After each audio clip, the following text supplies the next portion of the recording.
এটা হচ্ছে পদ্মা নদী।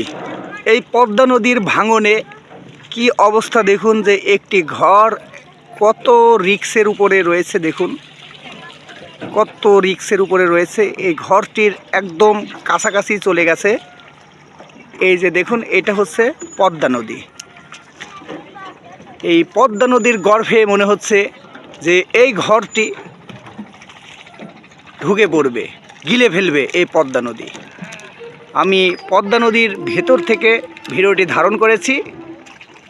আপনারা দেখুন, কুষ্টিয়ার তালবাড়িয়া ঘাট, যে বালুর ঘাট রয়েছে, এখানে আরও কয়েকটি ঘর রয়েছে।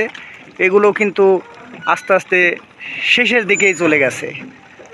আপনারা লক্ষ্য করুন যে এটা হচ্ছে পদ্মা নদী, বিশাল বড় নদী। এই যে দেখুন, বিশাল বড় পদ্মা নদী। এই পদ্মা নদীর আশপাশে যে সকল ঘরবাড়ি ছিল, সে সকল ঘরবাড়ি আস্তে আস্তে প্রায় শেষ হতে চলেছে। এই যে আপনারা লক্ষ্য করুন যে বস্তা ভরে ভরে মাটি, বালি এগুলো কিন্তু লোড করা।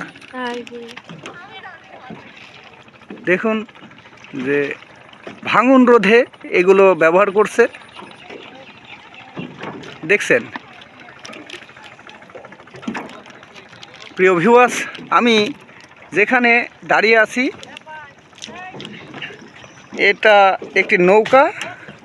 এই যে নৌকা, এই নৌকার উপরে কিন্তু আমি দাঁড়িয়ে এই ভিডিওটি করছি। পদ্মা নদীর ভেতরেই রয়েছে আমি। আপনারা লক্ষ্য করুন, ওই পাশে অনেক ট্রলার রয়েছে। আমি একটু জুম করে দেখাচ্ছি। দেখুন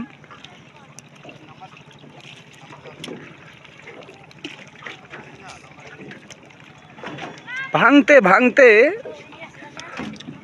আস্তে আস্তে মানুষের ঘর বাড়ির দিকেও কিন্তু চলে গেছে। এই যে দেখুন, ইচ্ছে করলে ওই পারেও যাওয়া যায়, আমি আপনাদেরকে দেখাতে পারি।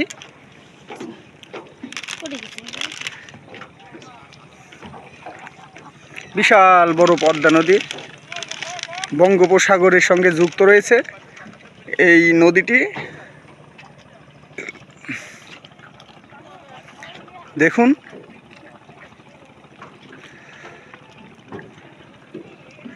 এই যে এই বস্তাগুলো কিন্তু দেখতে, দেখুন যে